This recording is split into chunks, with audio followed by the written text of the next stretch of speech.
Thank you for downloading this podcast from the British Theatre Guide. For more information about British Theatre Guide, please visit britishtheatreguide.info. Hi there, I'm Steve Orme, the Midlands editor of the British Theatre Guide. There can't be many people who don't know Little Shop of Horrors. The comedy rock musical has been made into a film twice, and over the past 40 years there have been countless stage versions.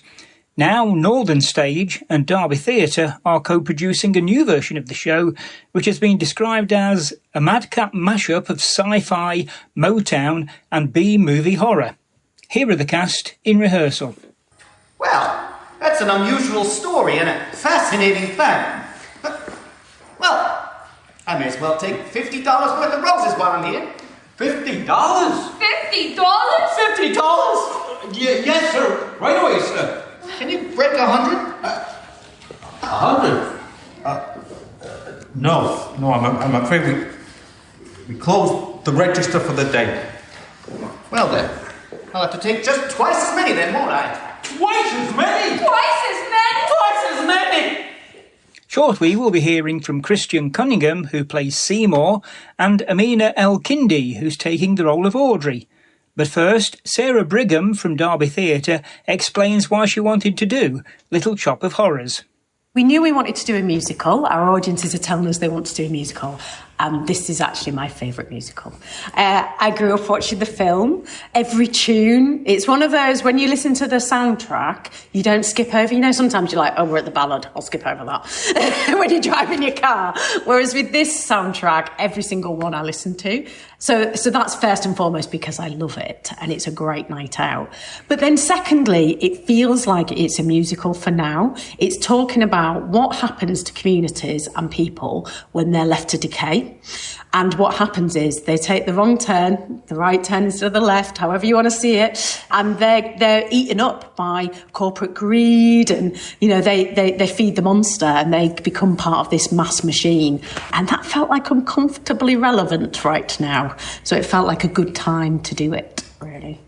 You've obviously seen the film. Did you take anything from that which you put into your production? So the film is ingrained in my brain because I honestly watched it so much as a youngster, but I very deliberately didn't re-watch it, the 1986 film that is. What I did do is I went back to where they took inspiration from, which was the Corman film, which was made in 1960, and I watched that. It's very, very different. There's no music in it. Well, there is music in it, but it's not musical.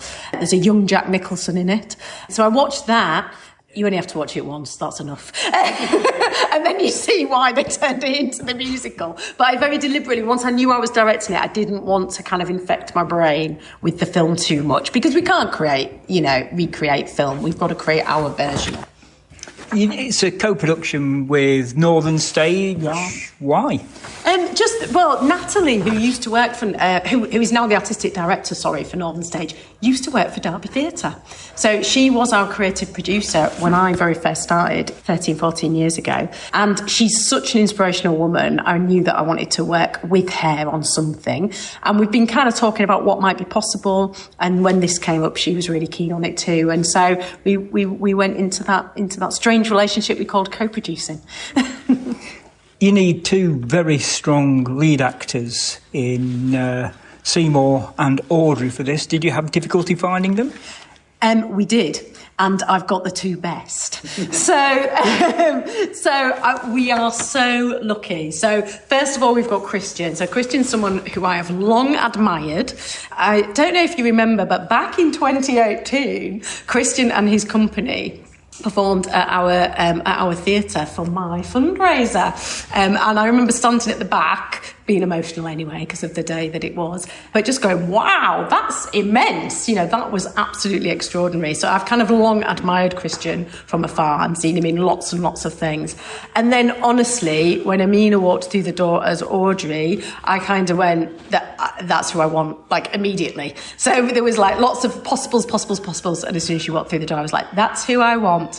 And then similarly with Kristian, when I saw what he'd done, I was like, he's great. So I was like, this is just the perfect. So I get the opportunity to work with someone who I've wanted to work with for ages. Now and then I saw his tape, which he did first of all, and I was like, that's brilliant. Then saw Amena as well, and it just felt like the perfect chemistry, really. It's a show with actor musicians, which is becoming quite popular at Derby Theatre these days. Why is that? Because, so I think for me, when you see an actor do what can theatre do that film can't? It can show off all of our skills. And when you see an actor singing, dancing, picking up an instrument, that's AI's never going to beat us at that. That's the thing that you go, wow, this is a live experience, and I think it gives the audience a thrill. And it brings the music front and centre. So rather than the music being, in a pit, or sometimes I've been to see musicals and, you walk out and someone goes, oh, if only there was a live band. And then someone else goes, oh, there was, they're just in the wing, or they're in another, and you go, oh, well, you might as well done it to a track because no one knew you were there. But I think as a theatre, as a theatre audience member, if you can see that happening on stage, I don't think there's anything more inspirational. There's something else particular to Little Shop of Horrors, Audrey 2. Yes. So what challenges did that give you? I mean, I say that as I've got the tentacles sat next to me. Yeah, so we're working with some great puppet makers and a brilliant puppet director. And we had the whole conversation because, Regent's Park did it with a drag queen. It's been done in America with people as well. But we kind of did the full 360 and went, no, actually, I think we want to see a plant eating some people. Sorry, spoiler alert. So that's the track we've gone down, and it's about syncing specifically the puppeteer and the voice of Audrey 2 and how you make sure that is, because there is a world in which you can just rehearse them separately. That's not my vibe. It's about how do we find real complicity between those two performers, and that's been really exciting. Little Shop of Horrors has been entertaining people for 40-odd years. Why do you think it has such longevity? I think it's a couple of things. I think it's first and foremost the music. The music is such earworms. I mean, every day it's which song have I woken up singing today? So I think the music just really gets you, and Ashman and Menken were, of course, geniuses in that. They then went on to be responsible for the renaissance of Disney, so they knew what they were doing. And then I think it's the human story at the heart of it. There's a real drama. Sometimes it feels like you're directing a play as opposed to a musical because there's some real heart to it. And I think it's the combination of those two things. I think that's what... And who hasn't felt a bit lost and a bit, what am I good for? Why am I here?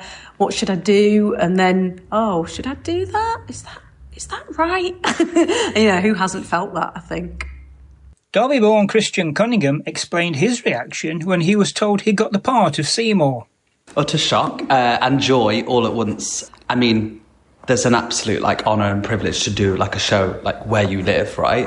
And that's a joy to me to be able to do something in my hometown. I can inspire some of the students I teach in the area and all that sort of thing, as well as kind of going back to what I wanted to do 10 years ago.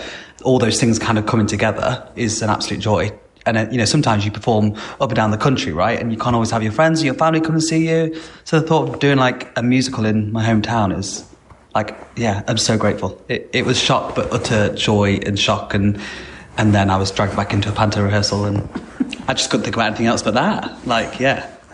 I'm told that it's a role you've long admired, the role of Seymour. So what will you be bringing to it?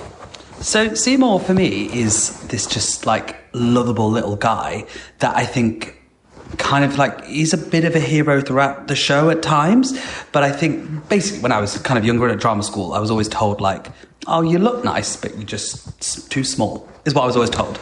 And I just think, sometimes the best things just come in small packages. And I think that's kind of what Seymour is, right? I think I look at him and just think I want to squeeze him. And I think in terms of bringing stuff to the role, there's stuff that we developed over the last few weeks. I came in here with an idea of who this guy was. And me and Sarah had a great chat last week, a couple of weeks ago now, before rehearsals began. And actually, there's so many shifts going on day to day. And that doesn't just come from Sarah and her direction. It comes from all the actors around me as well. It comes from when I'm going home at night and going that's not who I thought he was at first. And I think on paper, he is this kind of lovable geek. But actually, there are a lot of twists and turns, a lot of domino effects that happen throughout the show for him to make the decisions that he does. And I've kind of just enjoyed over the last few weeks finding similarities to myself, but also differences and trying to understand how this guy thinks, because that's not how I think, logically. Not that I'd feed anybody to a man-eating plant, but like there's quite a few things where I've gone, oh, that's an odd choice you've made there, my friend. But like, why does he do it? So yeah, I think there's something interesting in why he makes the choices throughout the show. I think sometimes people just see this script, see this book, and they go like, oh, that's just a little geeky guy that doesn't know what he's doing. But I think throughout, he does know what he's doing, and there's always reasons for it at the end of the day. And I actually think when all is said and done, the reasons are with the best intention, which is kind of jarring in this piece, which is great. I love it. Yeah, the writing is such that throughout you're still on his side, even though he is feeding people. He's doing to his horrendous things, and yet somehow I hope people still love him, sort of thing. But I think that's a lot to be said about the writing. Like a lot of musical books, there's a lot to be said about some books out there, and this is one that I've never heard anyone say anything about. Like kind of Sarah said, the music is brilliant. But anytime I speak to anybody about Little Shop of Horrors, they don't have a bad word to say about it. Be it the music, be it the writing, be it the characters, be it the story. It's one of those texts that has just ticked every box and no one needs to kind of mess with. It does the job for you as an actor, as an audience member, as a creative. We've seen you in a few pantos in Derby with Little Wolf at Derby Arena. Was there anything that you could take from those pantos to bring into the role of Seymour?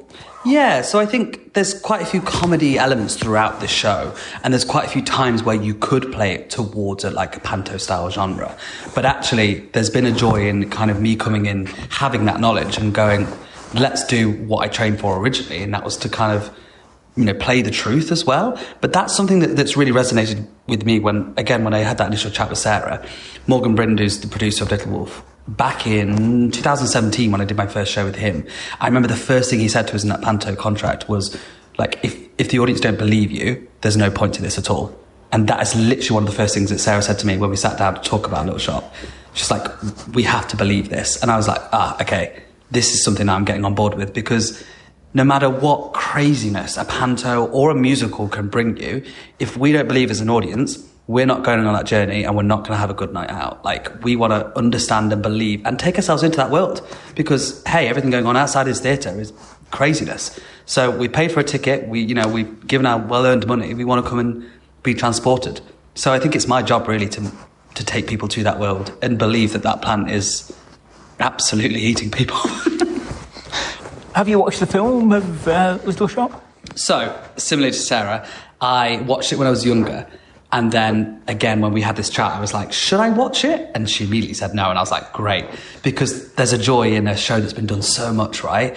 Is the easiest and quickest thing for us to do is go, well, I'll just recreate what that person's done. Or I'll go look online at a bootleg and see how that actor's done it. But I didn't want to kind of put that into my head. I just kind of wanted to go into the room fresh with a role. I guess people know all of these characters and have opinions of all these characters. So the less I kind of did that, the better for me, really. People keep telling me I look like Rick Moranis on the poster, which I'll take that, He's a legend. But yeah, I've enjoyed finding my own version. Is this the biggest role you've ever played so far? Yeah, in terms of being in a musical, it is. I did a couple of years out of college and auditioned for various shows and kind of got to final rounds for it, but just didn't vibe with it. And I quickly moved home, did some other things. So it's kind of a bit of a return to me for musical theatre. And it is a huge role. It's a huge, huge role. Am I worried about that? No, not at all. I think the sizes of the roles that I play at panto, Morgan tends to write them where I don't really leave the stage. Thank you, if you're listening. But that has given me the best sort of training to know that actually I can walk on that stage and be there for 2.5 hours and I won't sweat that one bit, sort of thing. So, yeah, it's a huge role, but I'm so excited for it. You're starting off in Newcastle, then you're coming to Derby Theatre. Anything lined up after that? No, a bit of a break. It heads towards the summer, so I'm going to spend a bit of time with my other half, who's on tour with Matilda, and then heading back to Panto Land, I think. I don't know if I can say that out loud, but I've said it now, so there we go. Sorry, Morgan. You've got your own art school. How involved are you with that? Heavily. But I also have the most joyous team who are can take the reins and onwards they go. They would say different. They'd say I'm a control freak. But I would say I leave them to it. So yeah, there's a huge team back at the ranch at Katie Co. And it's kind of wonderful to know that they're they're all looking after it, so I can go and do something else. And also, like, be working in the industry and help inspire the students that I'm training. That's important to me, that I don't just teach them an industry that I knew from 10 years ago. I'm like living and breathing it now. And it's the same with other, faculty members there. They're going off and doing other things. Wonderful Tom, my business partner, is going off to do Kilworth House over the summer. And it's nice to be able to bring that knowledge back. And like I said earlier, to be able to do it in your hometown as well and know that they can come and support. It kind of gives them something to look towards. Do you know what I mean? You're training them towards an industry, and if they can see their teachers doing it, I think that's wonderful for them. So do you think Little Shop of Horrors will be a big success? Oh, huge success. I mean, the actor-musician side is mind-blowing to me. I will be taming a plant, but I won't be picking up an instrument. I'm literally in awe of all these people around me who not only just sit there in like a blocking call with their lines, they then go and head straight to a music call and they're learning lines as well as music. Like, it's incredible. That kind of formula of the actor-musicianship, along with the design of the show, it looks beautiful. Like, people want to see a plant, they want to see what they want to see, right? But alongside that, the way that Verity's done the whole design, I think is really, really exciting, with kind of the levels we've got to play with and the way that there's going to be like certain headlines heading your way throughout the show. There's lots of Easter eggs in the show, so the audience might take as much or as little as they want, which I think is really exciting, is what theatre should do. As for Amena El-Kindy, the role of Audrey was one she'd coveted for a long time. As soon as I discovered Little Shop of Horrors, it immediately became my favourite musical. I really enjoy dark comedies, or just, I like a musical that has dark elements to it, like Sweeney Todd and Little Shop of Horrors were up there as my two favourites, because it changed the way I viewed musical theatre. And I like that among, all the fun things that I love to do, like singing, dancing and acting, I also get to tell a really important story that moves an audience and myself in a different way. So yeah, I'm really excited to be playing Audrey. So how do you see Audrey, and what will you bring to the role? I am trying to bring as much of myself to the role as possible. Of course, the iconic actress Ellen Green is amazing, but I've tried to steer clear of her version. One being that, I'm a woman of colour, so that's going to add a different element to the context of Audrey within Skid Row and her limitations. I also was reading the script and, some of it has been written for Audrey to be perceived as this dumb blonde. But actually, what I want is for the audiences to feel as though they could be in Audrey's shoes. And actually, she's not a dumb blonde.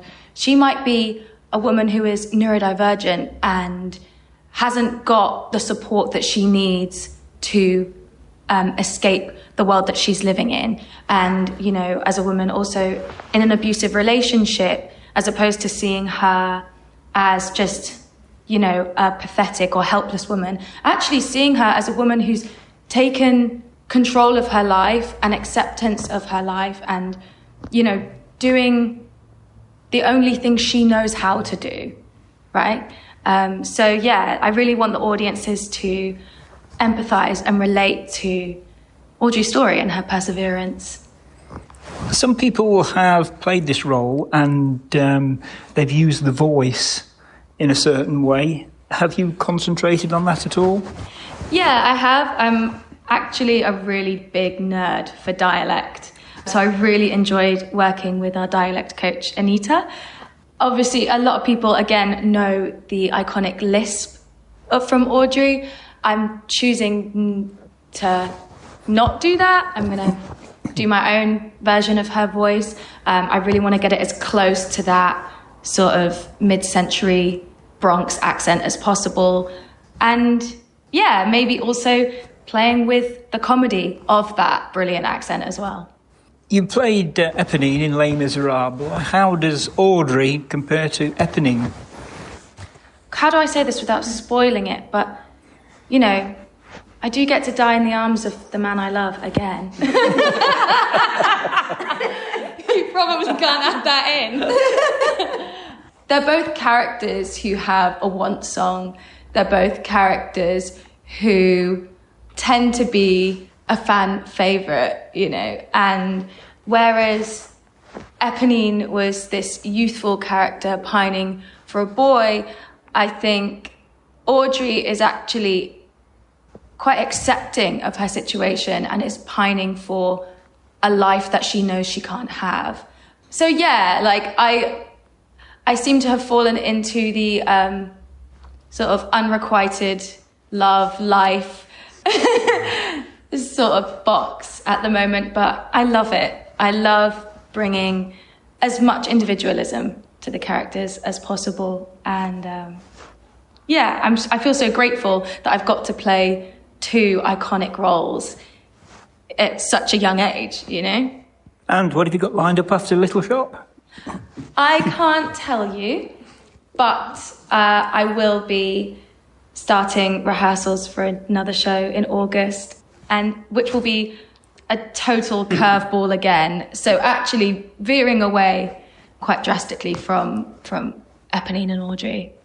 So Sarah, why should people come to see Little Shop of Horrors? Because it's going to be great.